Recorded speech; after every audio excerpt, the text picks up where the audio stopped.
जेजुरी महाराष्ट्र के पुणे जिले में एक नगर है।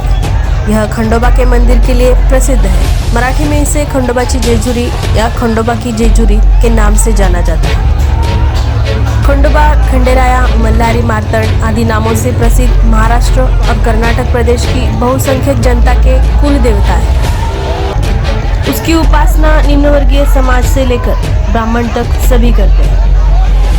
खंडोबा और स्कंद दोनों नामों के सादृश्य के कारण कुछ लोगों में खंडोबा को स्कंद के अवतार समझे जाते हैं। अन्य लोग इन्हें शिव अथवा उनके भैरव रूप का अवतार बताते हैं। इसके प्रमाण में कहा जाता है कि खंडोबा परिवार में कुत्ते को स्थान प्राप्त है और कुत्ता भैरव का वाहन है। इनके 4 आयुधों में खड्ग या खांडे का विशेष महत्व है और इसी खांडे के कारण इनका खंडोबा नाम पड़ा है।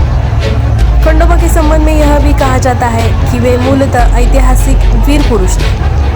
उन्हें कालांतर में देवता मान लिया गया है। इस कल्पना का आधार समय परीक्षा नामक कन्नड़ भाषा का एक ग्रंथ है।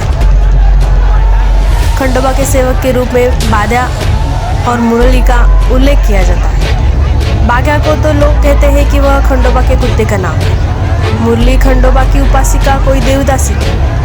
सारे दक्षिण में बाग्या और मुरली नाम के खंडोबा के उपासकों का 2 वर्ग प्रख्यात है। ये लोग घूमते फिरते हैं और भिक्षा मांगकर खाते हैं। खंडोबा के संबंध में यह भी कहा जाता है कि खंडोबा की उपासना कर्नाटक से महाराष्ट्र में आई है और खंडोबा महाराष्ट्र और कर्नाटक के बीच सांस्कृतिक संबंध के प्रतीक है। कर्नाटक में खंडोबा मल्लारी, मार्तंड, मैलार आदि नाम से जाने जाते हैं। वहाँ उनके 12 प्रसिद्ध स्थान बताए जाते हैं। मद्रास के उपनगर मैलापुर के संबंध में कहा जाता है कि मूलतः उसका नाम इन्हीं के नाम पर मैलारपुर था। दक्षिण में कुछ मुसलमान उन्हें मल्लू खां के नाम से पूजते हैं।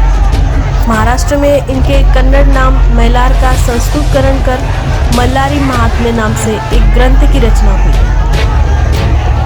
उसमें उनके संबंध में जो कथा दी गई है वह इस प्रकार है। कृतयुग में मणिचूल पर्वत पर धर्मपुत्र सप्तर्षि तप कर रहे थे। वहां मणि और मल्ल नामक 2 दैत्यों ने आकर उपद्रव करना आरंभ किया और ऋषि के तपोवन को उद्ध्वस्त कर दिया। तब शोकाकुल ऋषि इंद्र के पास गए। इंद्र ने कहा कि मणि मल्ल दोनों दैत्यों को अमर रहने का वरदान ब्रह्मा ने दे रखा है। इस कारण वे उनका वध करने में असमर्थ है।